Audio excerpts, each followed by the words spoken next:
আসসালামু আলাইকুম রহমতুল্লাহ। আশা করি সবাই ভালো আছেন। আসলে আমাদের জীবনের সময়টা কখন কিভাবে যাবে এটা বলা কিন্তু খুবই মুশকিল। আমরা বিভিন্নভাবে আমাদের জীবনটা বা জীবনের জন্য প্ল্যান সাজিয়ে রাখি, কিন্তু সেই প্ল্যানগুলো কতটুকু বাস্তবতায় রূপান্তর হবে সেটা কিন্তু বলা খুবই মুশকিল। কখনো দেখা যায় কি, আমরা আমাদের প্ল্যানগুলো এমনভাবে সাজিয়ে রেখেছি যে আমাদের সফলতা কোনোভাবেই আটকে থাকবে না, কিন্তু দেখা যায় কি কোনো একটা অদৃশ্য কারণে বা কোনো একটা ছোট্ট ভুলের কারণে আমাদের জীবনের মোড়টা কিন্তু সম্পূর্ণরূপে ঘুরে যায়।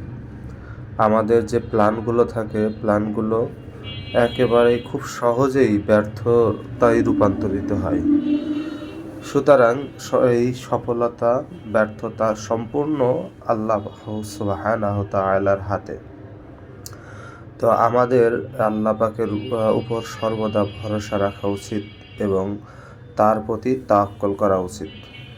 কারণ আমাদের জীবনে কখন কি ঘটতে চলেছে এটা কিন্তু আমরা কখনোই বলতে পারি না, বা বললেও সেটা আমাদের আল্লাহর প্রতি নাশুকরিয়া বা আপনার এক প্রকার বলা যায় যে আল্লাহর সাথে পাল্লা দেওয়া।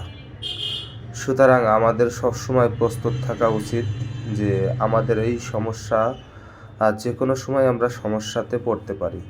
তো সেই সমস্যাগুলো থেকে উতরাতে হলে আমাদেরকে ধৈর্য রাখতে হবে, আল্লাহর প্রতি বিশ্বাস রাখতে হবে, আল্লাহর প্রতি ভরসা করতে হবে।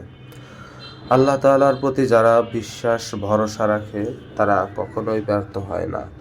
হয়তো সাময়িকভাবে তারা পড়ে যায়, সাময়িকভাবে হয়তোবা থেমে যায়, কিন্তু পার্মানেন্টলি কিন্তু আসলেই কখনো কেউ থেমে থাকে না। আল্লাহ সুবহানাহু ওয়া তাআলা কোনো না কোনোভাবে আমাদেরকে সফলতার দ্বার প্রান্তে পৌঁছে দেয়।